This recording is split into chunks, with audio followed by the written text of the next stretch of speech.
बंद आंदोलनाच्या निमित्ताने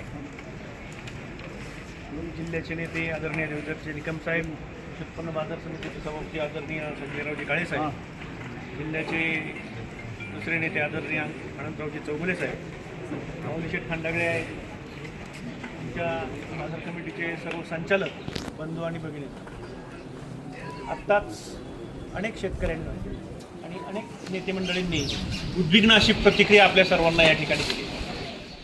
खरं जर पाहिलं तर इलेक्शनच्या अगोदर आदरणीय मुख्यमंत्री साहेबांनी सांगितलं होतं की डिक्लेअर केलं होतं, बाजारही दिला होता 24 रुपये 50 पैसे काही.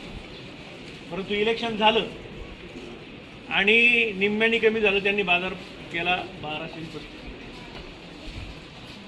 आत्ता सगळ्यांनी सांगितलं 18 ते 20 रुपये पिकवायला खर्च येतो. पण तुम्ही मागं जे बोलला होता आणि आत्ता कथनित करणीत जर तुमचा इतका फरक असेल तर हे निषेधार्ह आहे. खासदार अमोल कोल्हे साहेबांनी एक त्यांना पत्र दिलेलं आहे, एक निर्वाणीचा इशारा दिलेला आहे की 10 दिवसांमध्ये तुम्ही जागेवर या म्हणून.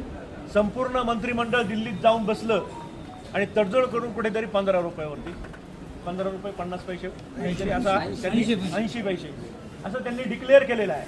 परंतु मला, मी तालुक्यामध्ये फिरलो, आपल्या तालुक्यात काय मला कुठं दिसलं नाही का या ठिकाणी शेतकऱ्यांचा माल घेतला.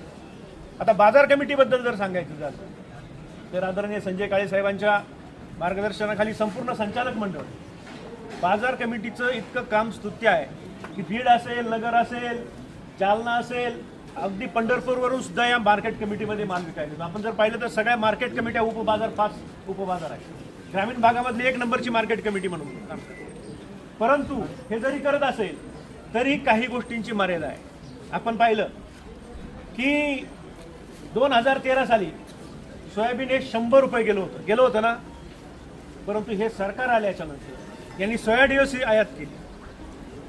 सोया DOC आयात केल्याच्या नंतर माझ्या सोयाबीनला 30 आणि 40 रुपये बाजार मिळाला आणि शेतकऱ्याचा अतोनात असं नुकसान झालं.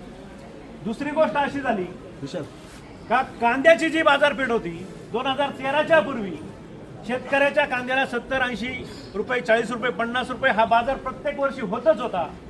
परंतु या सरकारने बाजार वाढले का निर्यात बंदी करायची. निर्यात बंदी केल्याच्या नंतर परदेशातली आपली बाजारपेठ त्या ठिकाणी संपुष्टात आली आणि बाजारपेठ संपुष्टात आल्याच्या नंतर आज आपल्याला जे काही तोटे सहन करावे लागतात ते हे सर्व या गव्हर्नमेंटचं अपयश आहे असं मी आपल्याला या ठिकाणी सांगतो. नुसतं एवढंच नाही तर त्याचा परिणाम असा झाला, आज सांगितलंय की आपला जो काय रुपया असेल आणि डॉलर असेल त्याच्यातली फरक जवळजवळ 100 रुपयाच्या आसपास डॉलरची आणि रुपयाची तापमान झाली. त्याचं कारण असं आहे, त्याच वेळेस जर आपण सोया DOC आयात केली नसती, त्याच वेळेस जर आपण कांदा निर्यात बंदी केली नसती किंवा अन्य शेतकऱ्यांची निर्यात बंदी केली नसती शेतमालाची, तर आज परिस्थिती आली नसती. आज त्यांना कळलं का आपला रुपया गडगडलेला आहे, आपल्या भारताची आर्थिक परिस्थिती या ठिकाणी रसातळाला गेलेली आहे, म्हणून आज जाणीव झाली.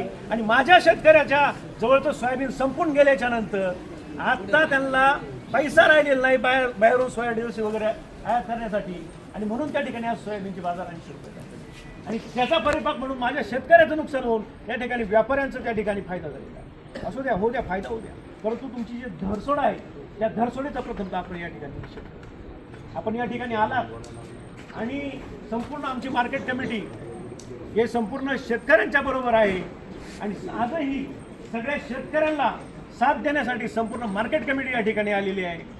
तुम्ही सर्वजण आलात त्या ठिकाणी तुमचं स्वागत करतो. नेते मंडळी बोलणार आहेत म्हणून माझ्या शब्दांना विराम देतो.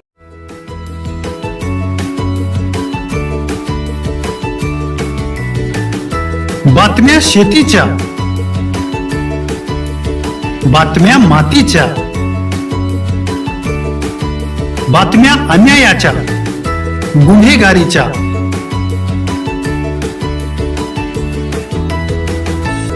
राजकारणाच्या आणि समाजकारणाच्या, शोषणाविरुद्ध बुलंद आवाज, जनसामान्यांच्या हुंकाराची गाज, सत्कार्याला प्रोत्साहन, दुष्कृत्याला अनुशासन, निर्भीड, निस्पृह, सडेतोड, बेधडक आणि रोखटोक म्हणजेच विघ्नहर टाइम्स. शोध बातमीचा, ध्यास सत्याचा. आपलं चॅनल, आपली बातमी. सबस्क्राईब तर कराच, पण बेल आयकॉनवर क्लिक करायलाही विसरू नका.